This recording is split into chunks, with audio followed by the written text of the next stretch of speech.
Hello, this is your wise astrologer, and with Jupiter now retrograde in Pisces, the cosmos are telling me I should be a sensitive astrologer. But really, Pisces is all about the kicking motion with the feet. So with Jupiter retrograde in Pisces, its home sign, we learned that when we kick up our feet, we might slip and fall back on our ass, especially with Neptune conjunct Jupiter in the sky again. So that's why we need to allow ourselves a soft landing spot for our sensitive asses to fall back on, wherever or whomever that soft landing spot is.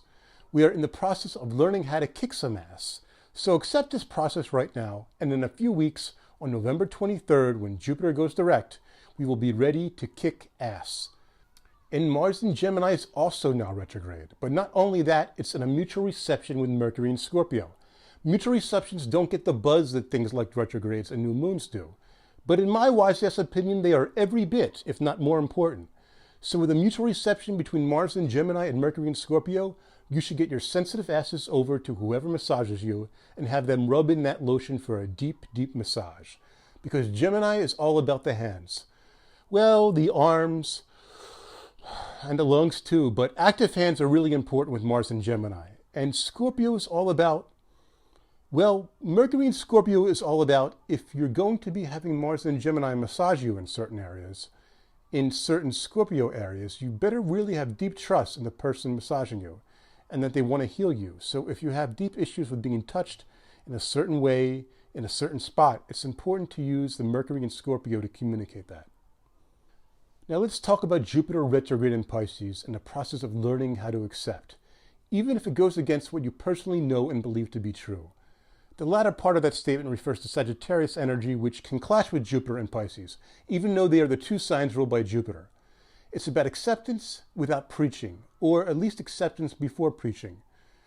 Now, as I am a wise ass with my natal Mars in Sagittarius, this sometimes might not make sense to me. But right now you have to accept first. So for me, I've got to let people know that I accept them first, that I'm sensitive to their beliefs and ideas before I start in with any good-natured wise ass ribbing. That is all in jest, you know? Jupiter in Pisces is all about being open to accepting all comers, regardless of their background, before you begin preaching to them what you believe to be the truth, which is a Sagittarius thing, which is, as I just mentioned, the other sign Jupiter rules.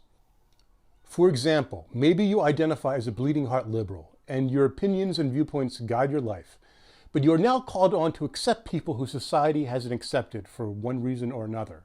And maybe these people have developed viewpoints that are considered antisocial or anti-humanitarian, so it might seem to you that it's in their best interest to have you preach to them.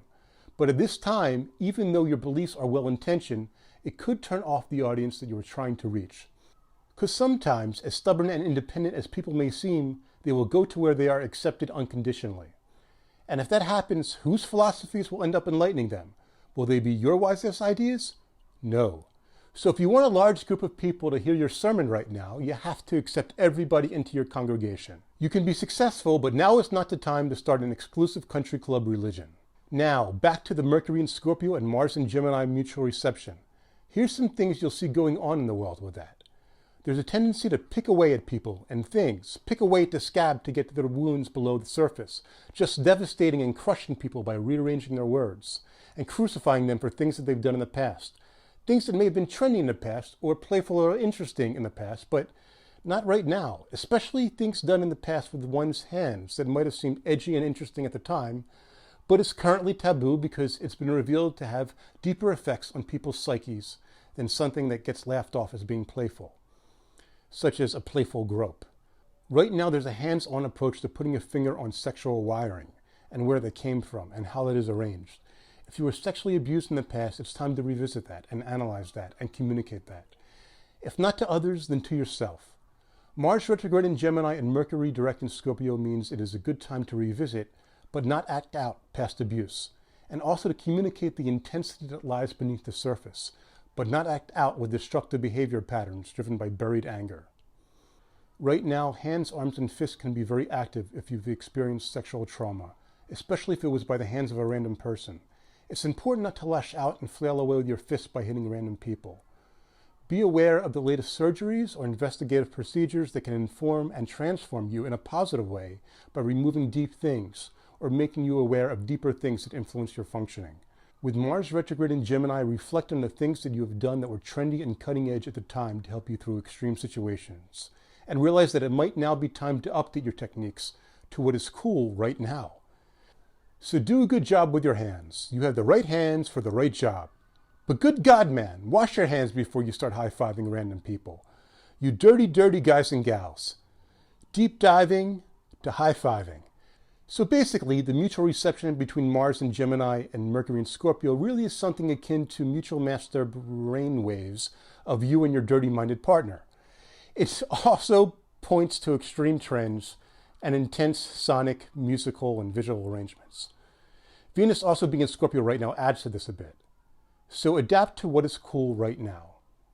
For Halloween tonight, there's a lot of intense multitasking involved in putting on a variety of disguises, especially those connected to any edgy topic that's trending. But as Scorpio knows, it's always about what's hiding beneath the mask. The moon goes into Aquarius at 11:42 a.m. Eastern Time on Monday afternoon in the US. So rules and structure tonight, particularly when you are feeling part of the collective spirit during Halloween or at the Phillies World Series game. There's intense awareness and a delicate edge to beauty that you want to communicate. But don't let anxiety about the beauty and arrangement of your costume or your efforts to constantly rearrange your costume to convey the deeper or sexual or edgy tone you're going for bring down the overall collective spirit and mood on Halloween. At 2:46 p.m. Eastern Time on Wednesday, the moon enters Pisces. And once amongst Neptune and Jupiter and Pisces on Thursday night and Friday afternoon, allow yourself to accept how beautiful fantasies and illusions make you feel. But not so much that you slip on your feet when trying to actively multitask with your hands, which could happen with Mars and Gemini squaring all this late Pisces energy. Mars in Gemini and Mercury in Scorpio also dictates that breathing can become a bit of an obsession at this time, especially when breathing with your thoracic diaphragm to calm the nerves in your pelvic diaphragm. And it could have a transformational effect. Between Wednesday afternoon and Friday afternoon, all this Pisces energy will support intense transformations and allow them to happen, as we'll be trining Mercury, Venus, and the Sun in Scorpio. Also worth mentioning is that because Jupiter is so late in Pisces right now, the moon will hardly be void of course at all as it goes through the sign of Pisces. So there's more time allotted to accepting your feelings and having those feelings you accept mean something going forward. So accept that intense transformational breathing process. The results might not come right now with all the retrograde planets, but when the moon enters Aries at 7:06 p.m. Eastern Time on Friday night, you'll see that connections have come into consciousness for a new beginning and an intensely stimulating weekend. All right, for Halloween, the question is, which Beatle is in which costume on the Magical Mystery Tour album cover? Ringo is the chicken, Paul is the hippopotamus, George is the bunny rabbit, and John is, of course, the walrus. So peace, love, stars, and listen to the Beatles. I am the wise ass, goo goo gajoob.